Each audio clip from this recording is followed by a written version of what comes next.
Welcome. Good evening, everyone. We have a very special guest tonight on our team call here. We have Dr. Brian Dixon. He's the Senior VP of Research and Development, and I promised myself I would get his title right this time. I always kind of mess it up. Sorry, Brian. But we are so excited to have you here. Talking to us, teaching us, educating us on Daily Wellness, our new product that is not out yet, but almost it's coming, 7 more days to go. We are all super excited about it. Oh, I had mine here and I got mine this week and I was so excited to start taking it. I've been mixing prebiotic and the Daily Wellness so I don't forget them. So I'm like, oh, I finally found a way that I don't forget them both, because I don't like to put it in my Axio. I want my Axio separate, but those two mixed together actually taste amazing. So we're excited to have you educate us on what's coming. We have tons of questions, but I know you're going to answer them all. You're always phenomenal. When I heard you speak at Elite Retreat, I was blown away of what we have our hands on. I mean, it's amazing how we can get better and better, and it's just so incredible. But it's with people like you that are leading us and bringing us into, the future with what's out there and what we need for our body. So I'm going to turn it over to you. I know you have a PowerPoint. You can share that. And anything you want to tell us, what you want to tell us, it's all yours, Brian. Thank you so much. Yeah, thank you, Maria. It's great to see everybody. And wow, what a wonderful turnout. Holy cow. I appreciate everyone taking the time to learn. If you did see that my presentation at Elite Retreat, I am going to kind of start there just in case maybe you haven't seen it. But really what I hope to do is not so much talk specifically about daily wellness. I mean, I do promise we'll get to it. But I really want to talk more about your immune system. I think we know what it does, kind of, but I don't know that we really appreciate it. And then we'll kind of segue into really what we can do nutritionally to help support specifically immune cells. And then we'll get into kind of what each of the individual ingredients does. I am going to start a little bit scientifically, but I don't want to scare anybody off by starting with the science, because I think it's fun to tell scientific stories, but I promise you don't have to have a PhD or even be a scientist to talk about daily wellness. I think right now, so many people are looking for ways to support their immune system, and this is just a wonderful way to do that. So what is daily wellness? Well, besides being one of the worst kept secrets at LifeVantage, we refer to it as a powdered drink mix. So it is very similar to Axio, although the ingredients are completely different. And very importantly, it's meant to be consumed daily to support not just overall health, but especially target our immune systems. So first, if you've ever seen me speak, I love definitions. But let's talk about what it is, how it works, and what we can do to support it. So here's my definitions. So technically speaking, our immune system is a coordinated system of cells, proteins, and chemical signals that are designed to keep us as healthy as possible. And what else we don't appreciate about our immune system is it doesn't just work on that first point, but our immune system does a whole bunch of other functions. It helps with cellular and tissue turnover and regeneration. Something else that the immune system is really integral in is something that's called the wound healing process, right? This just natural process that's occurring inside of our body. So think about if we were to cut our finger with maybe a knife as we're cooking dinner. So we get this small little cut on our finger, and it turns out there's a whole bunch of damaged cells and tissues there that need to be first removed before our skin cells can start growing and dividing. Well, who's really facilitating that cleanup is our immune system. So our immune system is playing a massive role in our overall health, but especially in our overall immune health. And I think as we think of it more traditionally, and that's where I'm going to focus most of the talk today. So technically speaking, and then forgive me, here's where we start to get a little bit scientific, and there is a little bit of jargon here, but there are 3 parts of our immune system. One is our innate immune system. And our innate immune system, in my mind, is really kind of this ancient immune system. It really works in a crude way, and we'll talk about that a little bit more. And then we have this more advanced system in our immune system, and that's what we call this adaptive, or another name for it is our acquired immunity. So think about maybe if you were a kid and you got chicken pox, right? They say you only get chicken pox once, and that's because this adaptive or acquired immunity kicks in, gets really specifics to that chicken pox, and then basically also has a memory for chicken pox. And so if we're exposed to it again, our immune system can jump on it, and it does what our immune system does. Oops, I hope you didn't see the answer first, but does anybody know what that third part of our immune system is? Barrier system. I wish I could see the chat. I'm sorry, it's closed when I'm on full screen, but it's our barrier system. And barrier system, again, is just a scientific way to basically say our skin. And we're not just talking about our skin on the outside of our hands or our feet, but we effectively have another layer of skin that lines the inside of our bodies, and that's in our digestive system. So those cells are very similar to our skin cells, and they're called what we call epithelial cells. And so we also want to support that barrier system, not just on our skin, but also in our gut. And if you think about it, this really is our primary defense against the outside world.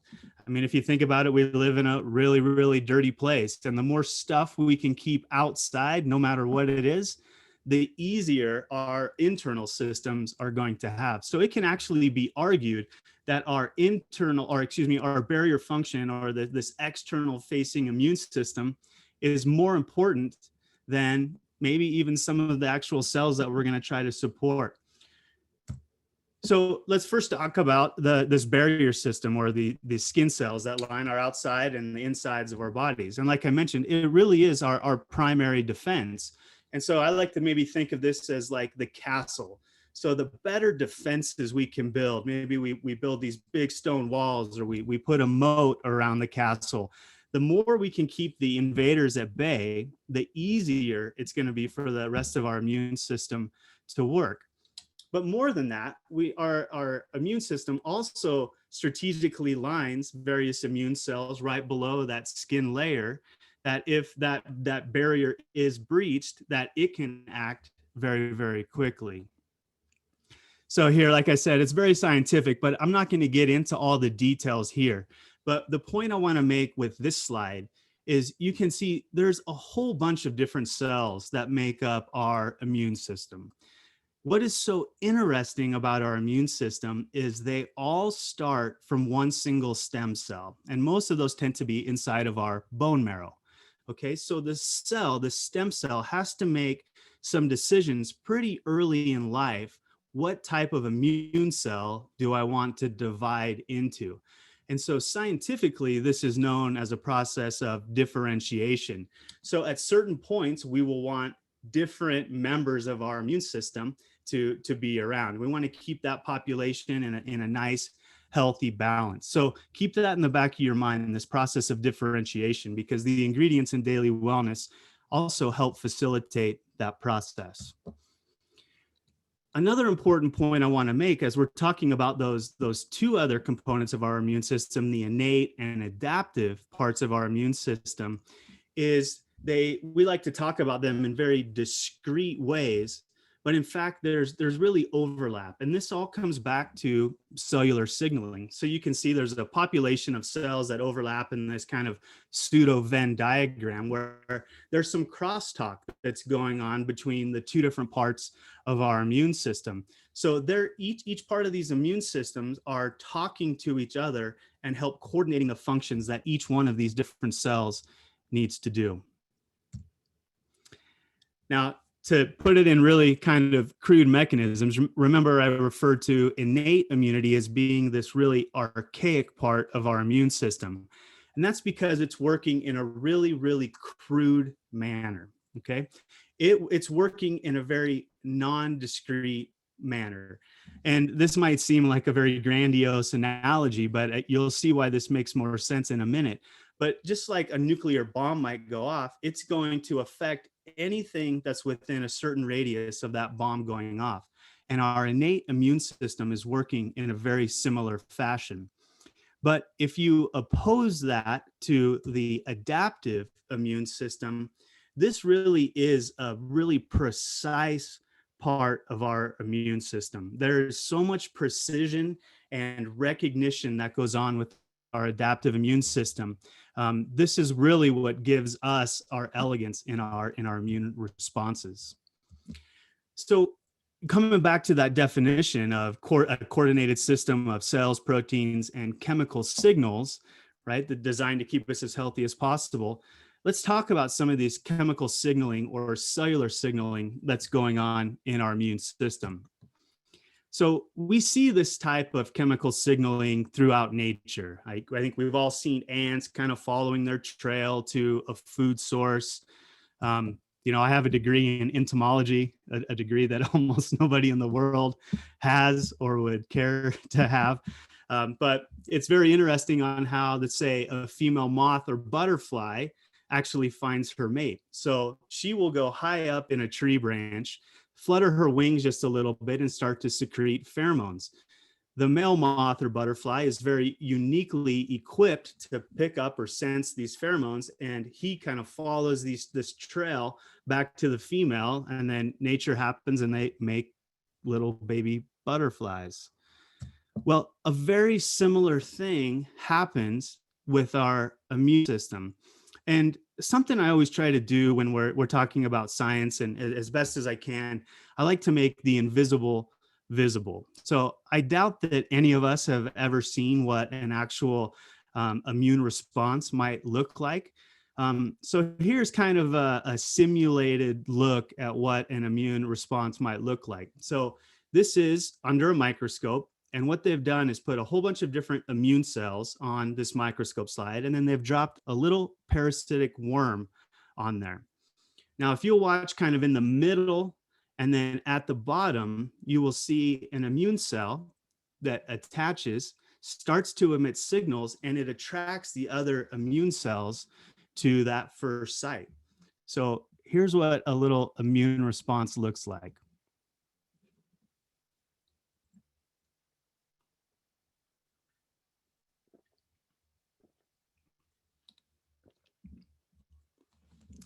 So how cool is that? And then I've got even maybe a little better example here. So again, on a microscope slide, we have these really round and kind of dark circles. Those are just red blood cells.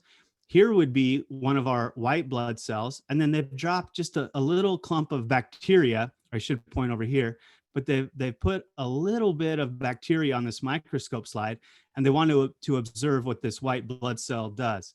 So what you're going to see is basically this immune cell chasing this bacteria around the microscope slide. So the bacteria is moving just from kind of this water vibration that's happening on the microscope slide, but eventually this white blood cell is going to capture and engulf and then do what immune cells do.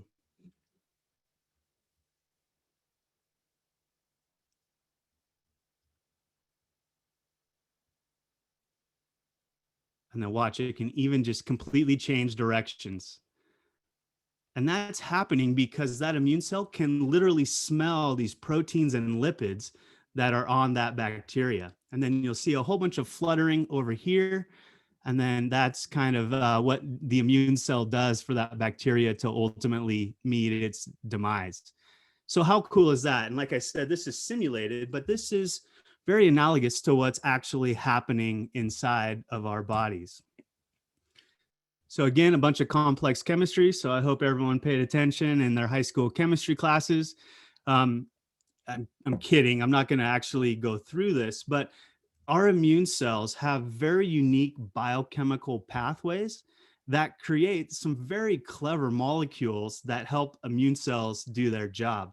And I'm going to highlight this lower left-hand corner, and I want to highlight a couple key molecules that you may or may not recognize. Maybe the first one I'll call out on here is one of our dear friends, SOD, if you can see that in the upper right-hand corner of the box, and that'll become important in a minute. Down at the very bottom, you have a compound that ends in ASCN. And if anyone knows anything about chemistry, SCN basically is analogous for cyanide. If we go straight up from there, we have a compound called H2O2. Anybody know what that compound is? Hydrogen peroxide. Hydrogen peroxide. Michael, you're cheating. You've seen this presentation already. So it's No, hydrogen I know peroxide. it And what do we put on our cuts, right? We'll put hydrogen peroxide on our cuts to help keep them clean. And then straight across to the left, we have a compound called HOCl. Anybody know what that might be? It's called hypochlorous acid scientifically, but it's also known as bleach. So what do we actually clean our surfaces with to keep them clean? We use bleach. So our immune cells have this capability to make these exact same compounds that we use in everyday life. And this is really how immune cells are doing their jobs.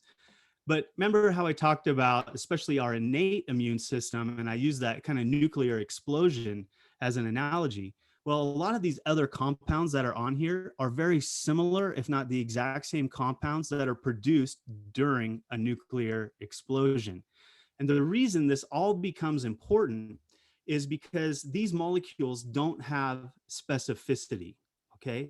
So not only are these compounds working on their targets, but they can also work back on the immune cells, and they can also work back on our own cells and tissues.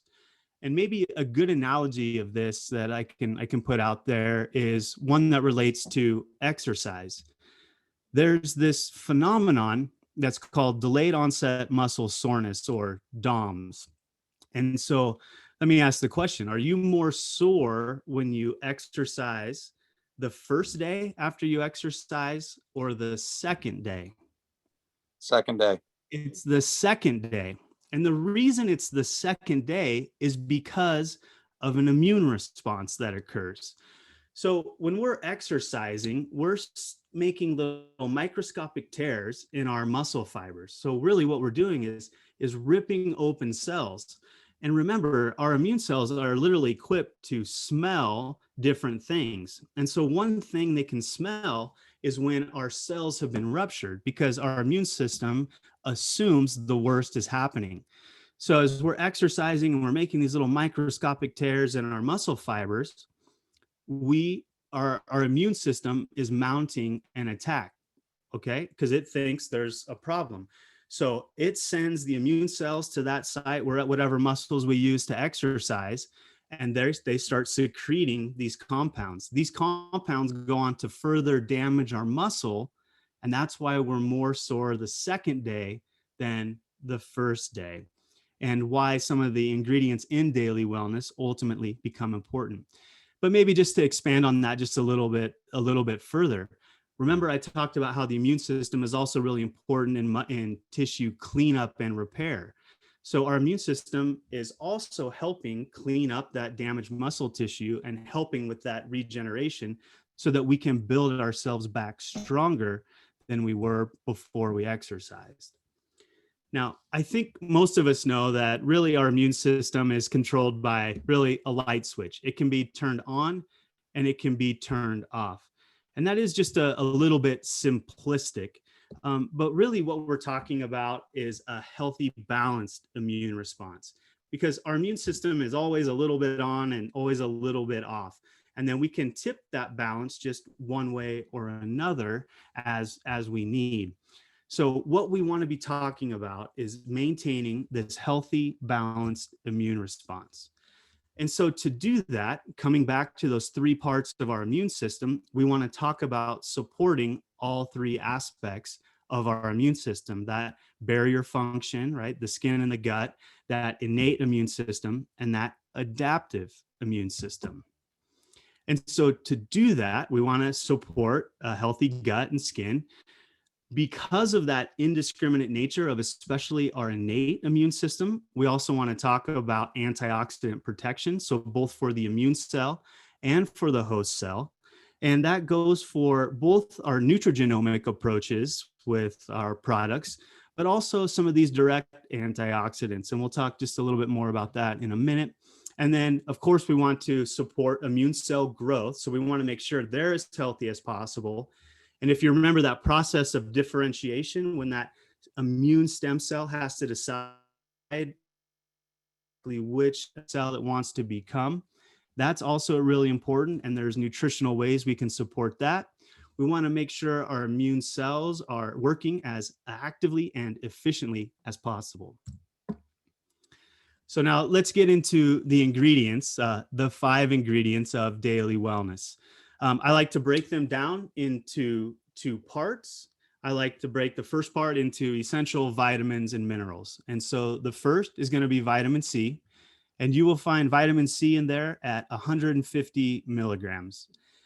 So let's talk about why vitamin C is important for supporting our immune systems. So the first, I think, obviously is antioxidant protection. I think most of us relate vitamin C to an antioxidant. And it turns out that certain populations of our immune system actually actively transport vitamin C into their cells so they can help protect themselves against those exact same nasty compounds that they're producing. And in fact, see if I can do a little math off the top of my head really quick.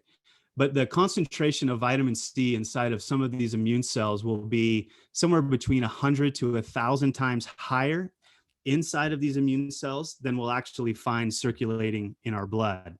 So they very actively want to accumulate, especially vitamin C.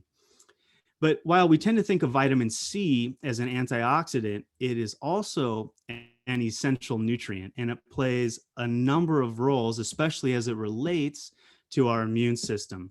So a couple of things that vitamin C is important for is cell division. So vitamin C helps trigger a process that helps our immune cells divide. But it's also helping with that decision-making process of what type of immune cell should I become. And then through its essential role in collagen formation, and if you're not familiar with what collagen is really the glue that holds many, many of our cells together. And maybe a simple analogy that I like is if you can imagine looking at maybe a brick wall. The bricks would be like our cells, and then the mortar that's holding those all together would be like this collagen. So collagen is really holding that together. And the more we can support collagen function, we're going to help support especially our skin. The second essential vitamin in daily wellness is vitamin D3, and we have it at 5 micrograms. I don't know how many of you have gotten used to the new labeling requirements in the US, but I'm still old school and I prefer international units. So there's going to be 200 international units in daily wellness. Now, vitamin D is a very interesting vitamin, and it's not working as a vitamin in the traditional sense of the word. Most vitamins that we consume are helping all the biochemistry and physiology and our metabolism really work and conduct all that chemistry that our cells need to do. Vitamin D isn't working in that same aspect. It's really working as a hormone. So working through various cell signaling pathways, it ultimately ends up triggering proteins that bind to our DNA and has been shown to regulate over 2,000 different genes. I mean, 2,000, that's a massive number of genes, and actually a significant percentage of the 30 to 40,000 different genes that we have inside of us. So many of those genes are directly related to an immune response and helping immune cells do what they need to do. And so as a result, it's helping to support both our innate and adaptive immune cells. We have zinc in daily wellness at a level of 10 milligrams. Remember how I showed SOD in that complicated biochemical slide? So our immune cells still possess DNA, they still possess the same genes. And so activation through our, especially Protandim NRF2 synergizer and activating SOD, for example, is also going to help promote antioxidant protection inside of those cells. For SOD, there's no fewer than 3 different general forms of SOD, and every one of those forms requires zinc for its antioxidant activity. So we're helping to support how, let's say, for example, Protandim NRF2 is working by making sure we have enough zinc around so that the enzyme SOD can work as efficiently as possible. And then zinc is also playing a role, again, like vitamin C in cell division, differentiation, and also with that barrier function. So it's going to support our innate, adaptive, and also that barrier cell function. So those are the essential vitamins and minerals. Let's talk about the various nutritional aspects that are in daily wellness.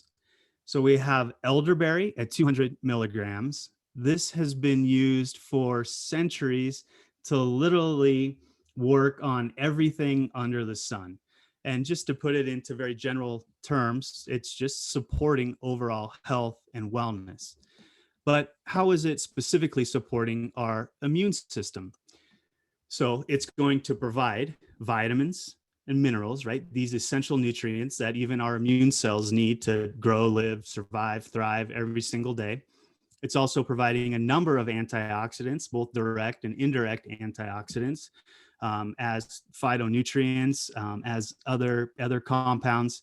But a very interesting one that I might encourage those that are interested to read more about is this class of phytonutrients known as anthocyanins. Anthocyanins are playing some very interesting roles in the immune system. And I think you'll be intrigued to learn more about them on your own time. How's that? Wink, wink. And then the last is really the hero ingredient of daily wellness. And that's this whole yeast ferment. And we have it in there at 500 milligrams. And it's important to note that this is an incredibly well-studied ingredient. In fact, there are 7 preclinical studies on this ingredient and 8 human clinical studies. And it's also important to note that that 500 milligrams is the clinical dose in those studies.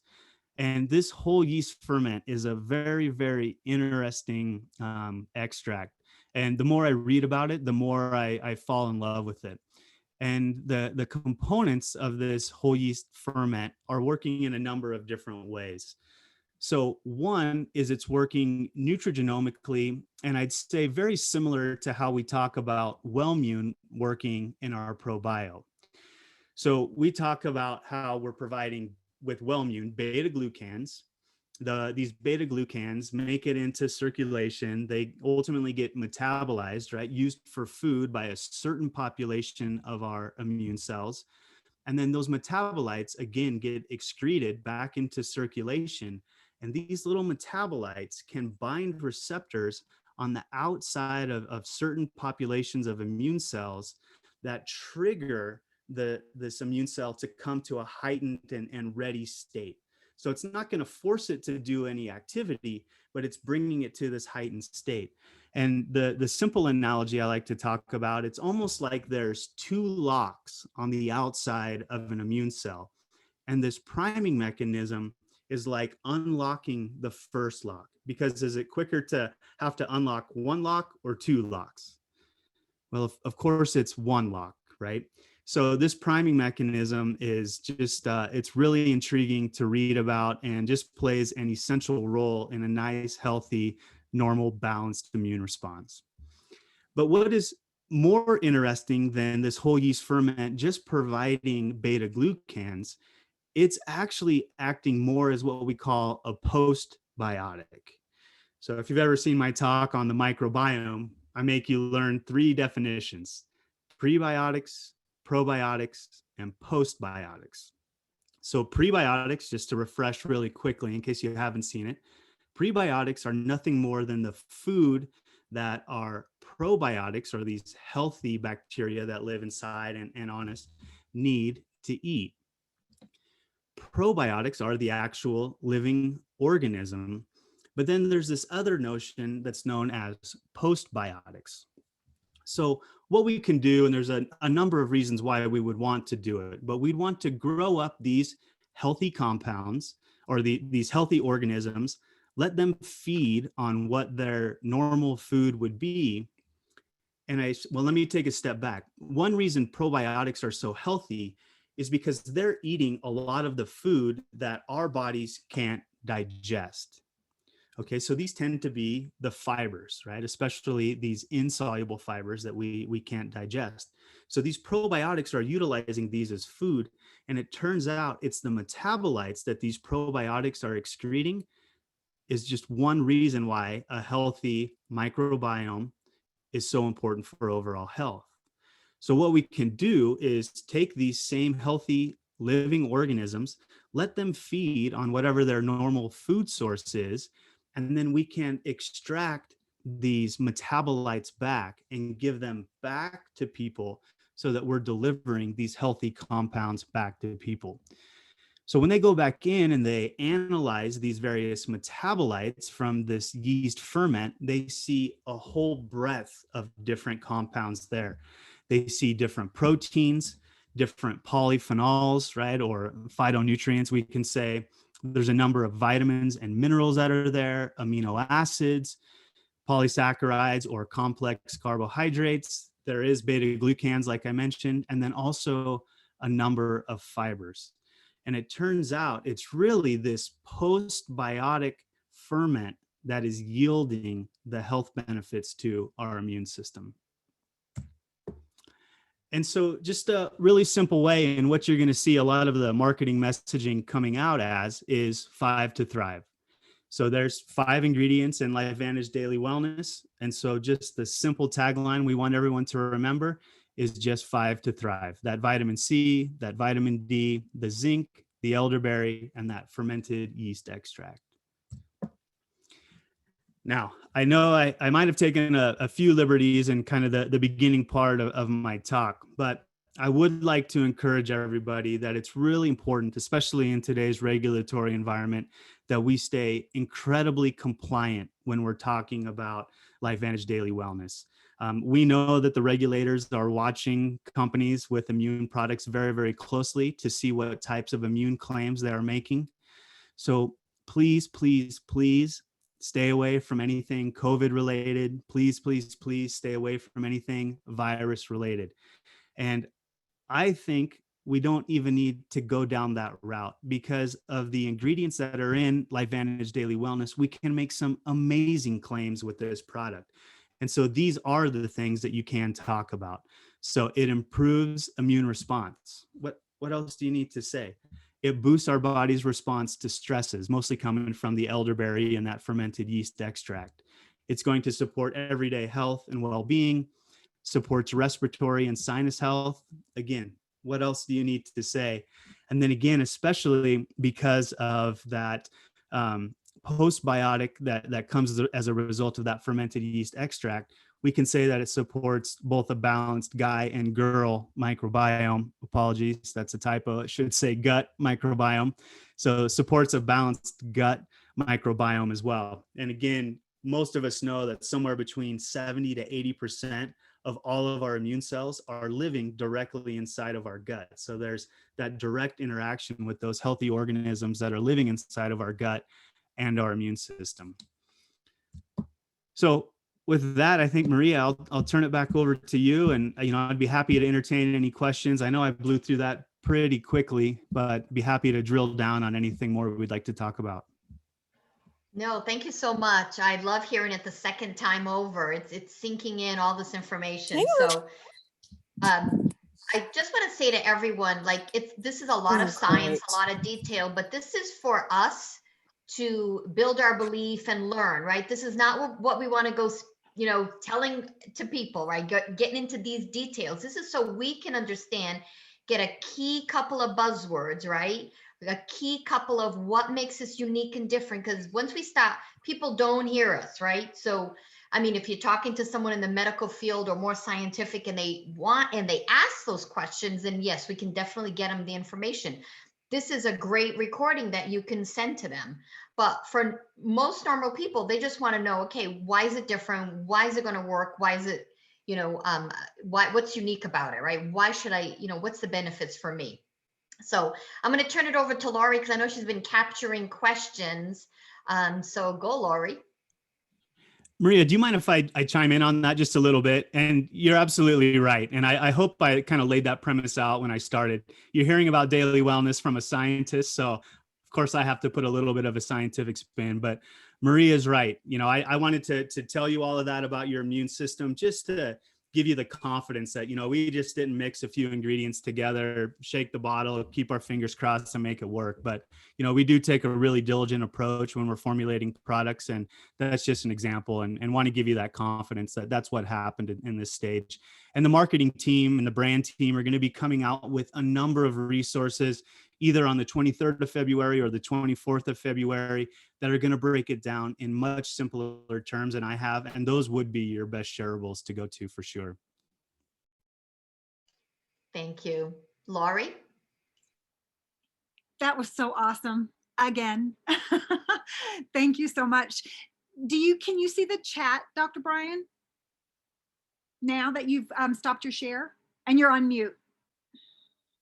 I could kind of see it flickering around as I was going through it, but I'm way behind. So if you go all the way down to the bottom, I just posted the questions. So I didn't know if Okay. you wanted me to read them to you, or do you want to peek at them? yeah, well, we'll just start at the top. How's that? So why are the ingredients so low? I'm not exactly sure what that's getting at exactly. And I think, I think there's a couple reasons why people are saying that. I think one, if someone's going to the supermarket, and maybe they're reaching for some of the competitors that are out there, they'll see grams of vitamin C, they'll see massive doses of zinc that's in the product, and significantly higher doses most likely of vitamin D. But let's talk about especially those ingredients, because I think that's probably where the confusion may lie a little bit. Let's start with vitamin C, and maybe I'll share my screen. And the other point I want to make, the difference with the competitors that are on especially the supermarket shelves, those are meant to be taken when an individual feels that first sign of something coming on, maybe that little tickle in their throat. I think the brand team did an amazing job with naming this product with LifeVantage Daily Wellness. This isn't meant to be taken when you feel that little tickle in your throat. It's meant to be taken every single day to keep our immune system as healthy as possible, so that when it does meet a challenge, it's ready to jump on top of it. So that's point number one. And then let's work through the ingredients one by one. And I did have a slide ready just in case this question came up. So this is what a lot of, especially vitamin C researchers, consider to be the end all be all of vitamin C pharmacokinetics inside of our bloodstream. So what that means is, how quickly do we absorb vitamin C, and then at what dose do we start to maximize concentrations? So what we have on the bottom here on the x-axis is the dose. Okay, so you can see the dose is increasing. And then here we have the concentration of vitamin C inside of the blood. So you can see at relatively low doses. So here we have 0 milligrams. Here we have 10 milligrams. Here, this is a little bit of an old paper from 1996. Then the current RDA was 30 milligrams per day. So 0, 10, 30. Then we jump up to 100, 200, 500, 1 gram, and then 2.5 grams. So what happens here, you start to reach the deflection point between 100 and 200 milligrams of vitamin C. So somewhere right in this range is where you maximize your circulating levels of vitamin C. So literally, statistically speaking, you don't gain any more benefit by even taking 2.5 grams of vitamin C versus taking that 150 or so range. So when we're talking about ranges being so low, we're maximizing effectively your circulating levels of vitamin C. And currently right now, the RDA for vitamin C is 60 milligrams if you're a woman and 90 milligrams if you're a man. So we're still at 2 times one, the RDA, and then also maximizing plasma concentrations or circulating blood concentrations of vitamin C. So I love where our dose is at. This also doesn't take into account the vitamin C you're going to be getting from your diet. And then a little bit of a theme you're going to hear is we also have a pretty exciting year this year as it relates to product launches. So we're also taking into consideration some of the other things we have in the pipeline and current things we already have in our product portfolio. The next one would be, let's come back up to the doses. The next one would be vitamin D. So yeah, 5 micrograms. If you've ever heard me talk, you know that I love vitamin D. Vitamin D is the #1 nutritional deficiency in the world. I think the current RDA of around 800 international units per day is still far too low from what people need to be taking. A couple of considerations for the dose of vitamin D that we have in this product. One, obviously the maintenance dose, but then 2 is this was an international formula. So there was a conglomerate of countries that made it so that we had to keep 200 international units as the maximum dose that we could add to the product. But more than that, safety is another thing we wanted to take into consideration. So we also need to assume that many of you are going to be taking the majority of the products in our product portfolio. And so we have to keep safety in mind. And so as we're rolling out other products, you're going to see vitamin D sprinkled throughout the product line, and we are going to get people to a very efficacious dose of vitamin D. And the other reason that becomes important is as we start to bundle these products together in either stacks or various bundles, we also have to be cognizant of what a country's upper limit might be in that especially stack situation. So for example, in the United States, the upper limit is 4,000 international units. So if we were to offer some sort of stack, we couldn't go above that 4,000 international units. So as you can see, there's a lot of moving parts that came into deciding on that final dosage. And we did land on that 5 micrograms of vitamin D. And then the last one is zinc. And zinc is really, really interesting. The RDA for women is 8 milligrams, and for men, it's 11 milligrams. That has been shown to be a very efficacious dose to support your immune system. 1. 2, we have the same product line situation going on. So you're going to be seeing zinc in other places in the product line. But then zinc also has kind of an Achilles heel, and it's what we call this therapeutic window. So some nutrients have a really narrow therapeutic window, and others have a really broad therapeutic window. So what do I mean by therapeutic window? We obviously know on one end of a bell curve, right, none is bad. But we also know on the other end of the bell curve, too much can be equally bad.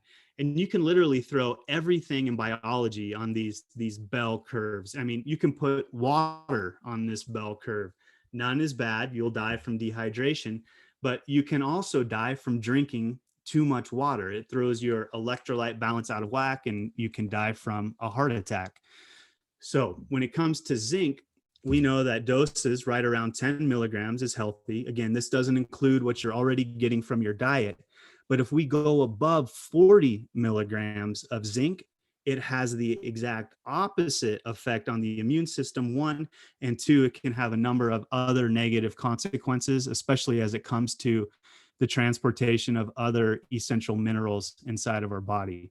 So again, I hope that helps illustrate just how deliberate we were in the dosages that we chose. Gosh, I don't know if we're going to get through all 15 if I keep being so long-winded. So I hope, does that answer the questions? I hope. Yeah, that graph #1 was fantastic to help us understand, that was wonderful. I'm going to go ahead and shoot them out to you, okay? Okay, thank you. See how we can do there. So 2 questions. What is the vitamin C and vitamin D3 sourced from? Yep. So the D3 is going to be from sheep's wool. So it is a vegetarian product, but it won't be vegan friendly. The vitamin C is just straight ascorbic acid. Okay. And then I have, are any of the gums xanthan or gar. Am I saying that right? Yeah, guar gum or xanthan gum. Oh gosh, I'd have to pull the formula up really quick, and maybe I can do that at the very end. But I guess the other question that I would throw back out is why those would necessarily maybe be a concern, or who knows, maybe people want them, but for some reason, xanthan gum and guar gum get a very bad reputation in some circles of the nutritional industry. But the word gum is nothing more than the word fiber. So you can substitute fiber for gum. That's all gums are, is a specific type of fiber. So even if it is in there, I wouldn't have any concerns because it's just a fiber and it's going to help support your microbiome. Nice. Generic question. What makes this unique? Yeah, a couple aspects. One would be the combination of those 5 ingredients. I don't know of another product that has that combination of those 5 ingredients. The thing that I do think makes it the most unique, and what I do know is this is the first place that this fermented yeast extract has been used in more of a food application than taking it in a supplement. Nice. Can kids take it? Well, I think everybody knows what I have to say. It's just we don't recommend products for individuals 17 and younger. With a smile on his I'm a face. terrible Yeah. poker player. I know, exactly. What is the yeast? What is the yeast about? That's the question. What is the yeast about? What is the yeast about? Brian, can you talk to them about that 2-hour immune, how like it's boosting the immune system in 2 hours with the whole yeast? Well, see, there you go already making non-compliant claims. I know. What I know. there I was is just there saying is a that. study. There is one study out there that shows you can start to measure your immune system starting to become more balanced and healthy within a 2-hour window. How's that? I think that's super exciting. That's like an easy thing to say, right? Your immune system more balanced and healthy within 2 hours of taking this. Yes. Yeah, Well let's come back said. to let's come back to the claims just a little bit. So, look, we can say improves immune response, right? That's one of the approved claims that we can make. And I should also say, just like the marketing and brand team are going to be putting out a number of resources around this product, legal and compliance, just like they've done for every other product out there. And if you haven't seen those documents, they exist either in your back office or in the playbook about exactly what you can and can't say about every single product. So, excuse me, legal and compliance are going to be putting out a similar document for LifeVantage Daily Wellness. But you can talk about how there's a study out there that it's been shown to improve your immune response as soon as 2 hours. So that's how I would word that. Okay. So I guess, gosh, what's the yeast all about? I guess it's really the hero ingredient in this product, and it's a closely guarded secret with exactly the process by which this strategic partner of ours goes about this fermentation process.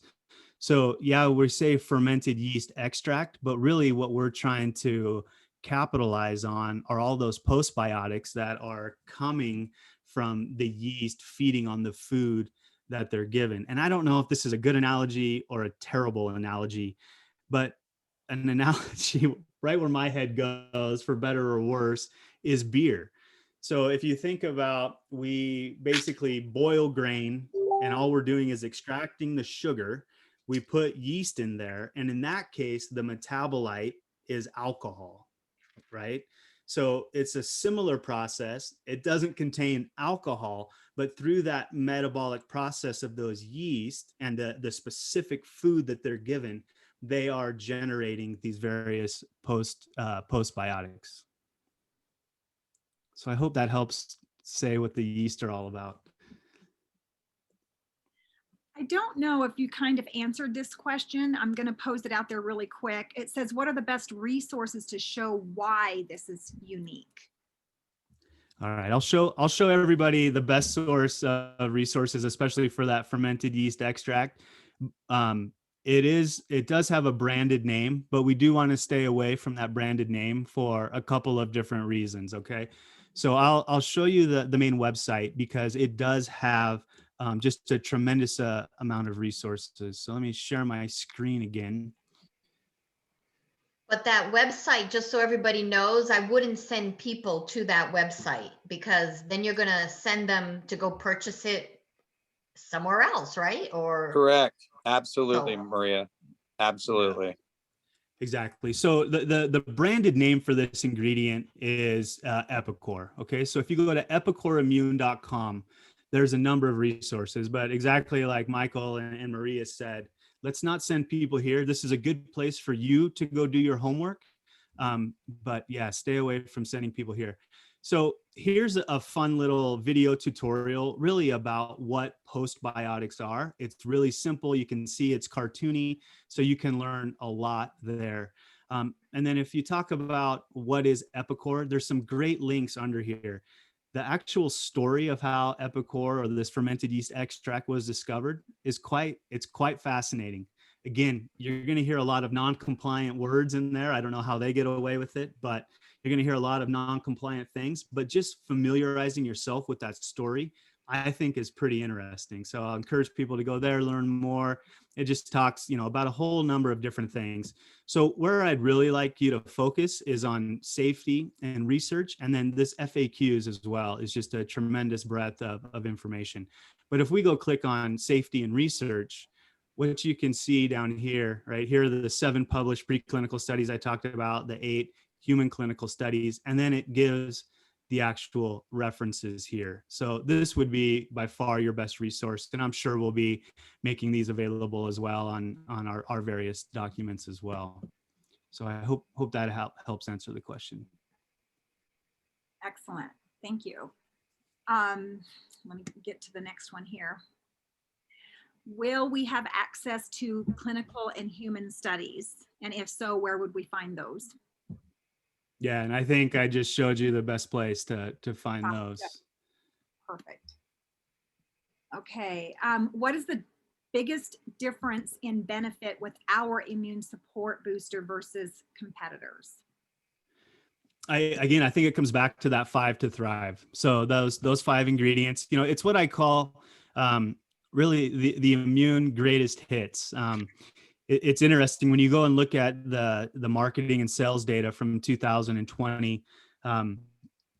That immune support space was up, if memory serves, 21% in 2020, maybe for obvious reasons.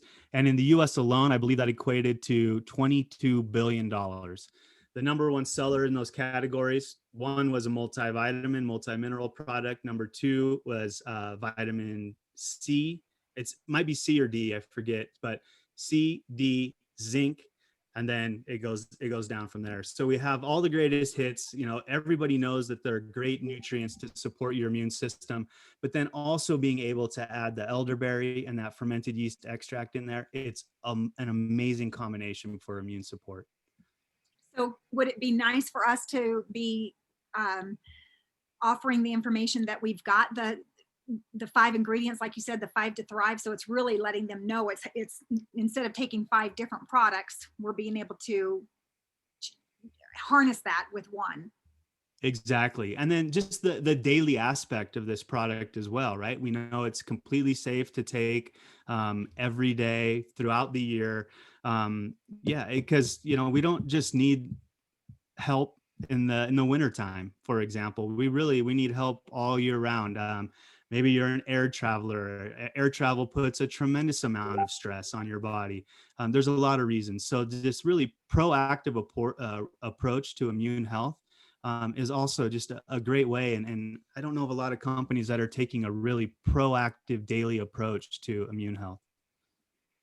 Travelers, we've had a lot of requests to have it in like sticks as well, just so it is easier to travel.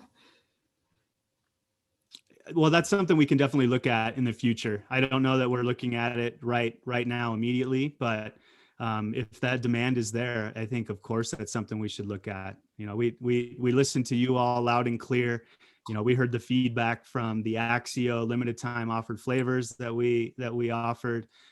So we're listening, but we really want to encourage people to take this first thing in the morning. So hopefully they're keeping it right close to their whatever their daily routine is. We'll just add a scoop to water really quick, slug it down, and you're done for the day. I just want you to know you were very brave talking about the other Axio flavors, but I'm not going to go there. Did I open a can of worms? Maybe? Yeah, hold on. Okay. We want them back. You better stop your call right now, Brian. I'm thinking Keep of- going, Lori. Keep going, Lori.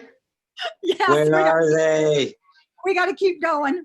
Can this much zinc outbalance copper absorption? Well, that's a very intelligent question, because that's exactly why we don't want to go above that 40 milligrams. So it's above that 40 milligrams where you start to see that inhibition of copper transport. And so again, why we're taking it, you know, down close to the RDA, above the RDA for women, just right below for men. And again, the zinc that we're going to have sprinkled throughout the coming year, we still know we're in that safe aspect, but that doesn't start to occur until about 40 milligrams daily. So for Carrie Williams, you can't take more than 4 daily wellnesses a day. 4 cups a day is your max. Exactly. How did you know you were going to say that, Maria? I've only had a couple times a day. Hers is already gone. She doesn't need sleeves because she'll get them mixed up. Overload. Okay, if somebody is allergic to yeast, would they be allergic to the daily wellness because of the whole yeast ferment? If no, why? And I think what that was answered is that no, because it's gluten-free. It is gluten-free, but the gluten wouldn't be coming from the yeast. So one of the food sources for the yeast is grains. So that's really the concern for gluten. The yeast question, gosh, it's going to come down to an individual basis. There's obviously going to be some yeast particles in there. So it'll really come down to the specific aspect of the yeast that someone may or may not have an allergy to. So if someone is allergic to yeast, I would recommend staying away from it. I think just to err on the side of extreme caution. But of course, you do have the option to work with your doctor or whatever safety measures you want to put in place. But let's err on the side of caution there. Okay, let me look here. I think the question on autoimmune, if you have hyperimmune That's where I was responses, I think I think, you know, you got to go back to your own particular doctor. If someone has a very, you know, acute case and they're concerned about that, their immune system really has to stay in check. I mean, you have to work with your doctor because, you know, like Brian says, this isn't going to super boost it. This is, you know, supporting it. So, but that would be my recommendation. Yeah, thank you, Maria. Perfect. You're hired. And I'm And, then, going. and I would say Wellmune helps balance and modulate the immune response, right? So if I had something going on, I would definitely want to take it. Yeah, and you guys know I have to stay away from medical questions, but there's just so many nuances, right? We just say autoimmune disease, is it going to help or not? I mean, there's so many different forms, there's so many different types, there's so many different pathologies and symptomologies that occur. A one size fits all answer is just really, really impossible. So Maria's advice is exactly spot on. Work with your doctor. They're very easily measured by a medical professional, and you can see if this is helping or potentially causing harm. And so would the pregnancy question come along with the kids and what you just said? Yeah, I'd have to steer away from that. Okay, I'm looking here. Azorbic, am I saying that right? Acid extracted from where? It's through a fermentation process as well. So the starting compound is sorbitol. They let the bugs chew on it for a little bit, and it turns it into ascorbic acid. Okay, and what's the safe dose of vitamin D3 daily? Well, I like to answer this question in reverse. So vitamin D is very, very easy to measure in your blood. There's at-home test kits where you can do a quick little finger prick test. People absorb vitamin D at different rates. Vitamin D is also consumed in a number of different ways, and especially in stressful situations. So everybody has a little bit of a unique circumstance for vitamin D.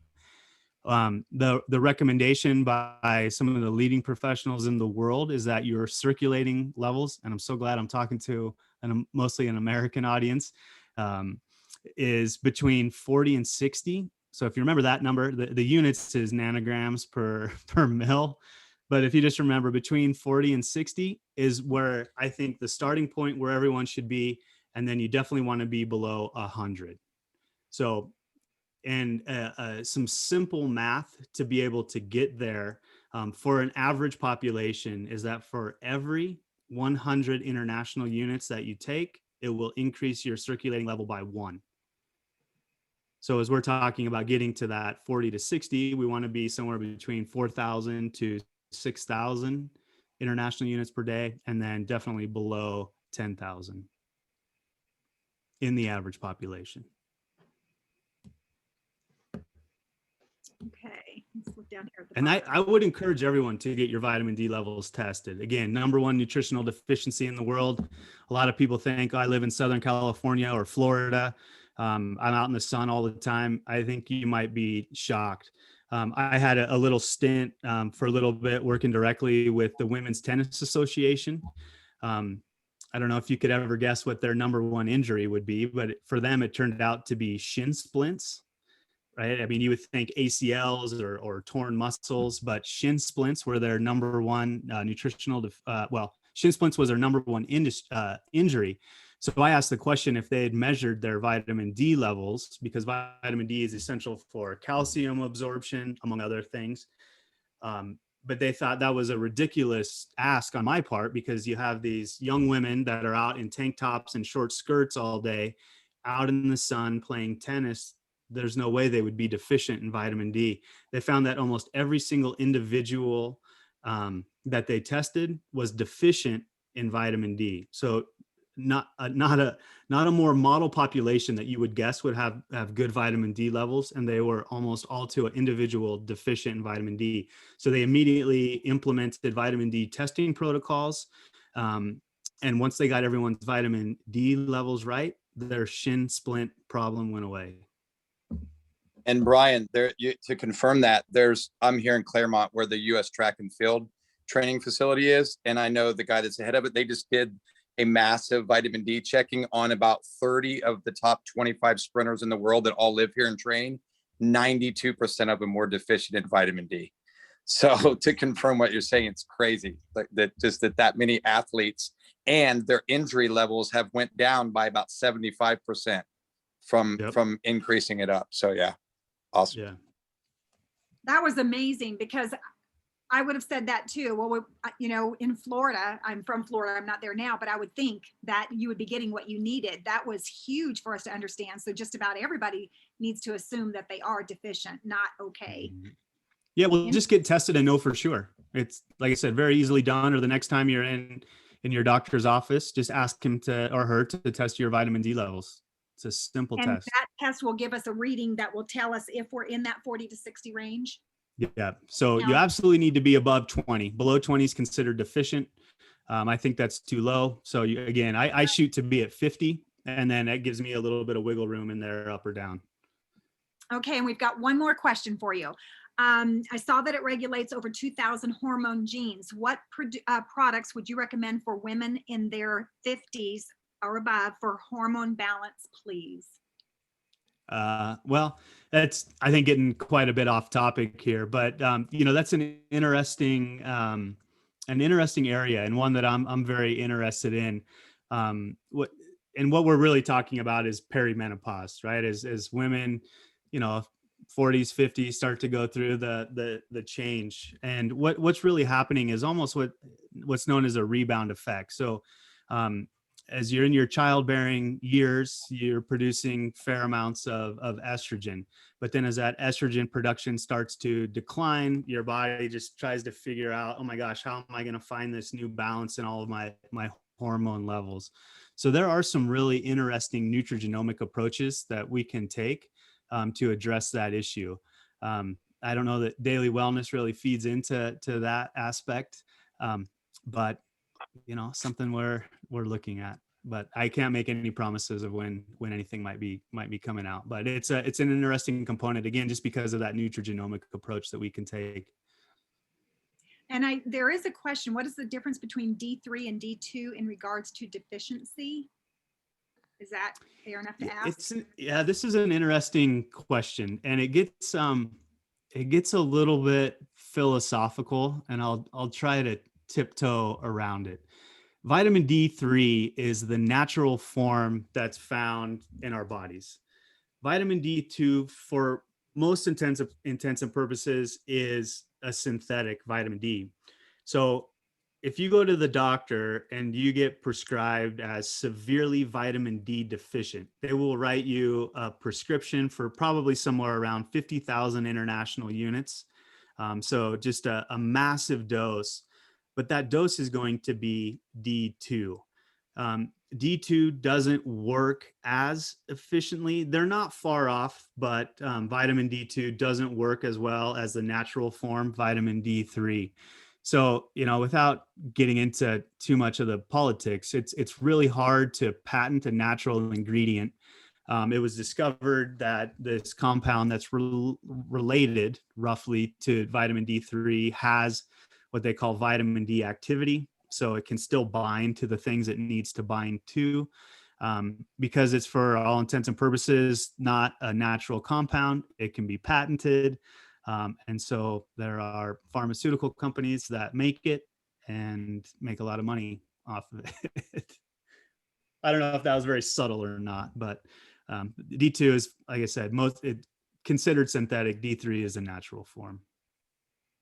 So I think that winds up our questions, and I know that we're going to get a recording. I'll let Maria finish this off, but we do want to make sure that if we are sharing this, you guys, he has definitely shared information with us that we don't necessarily want to pass on to prospect, right?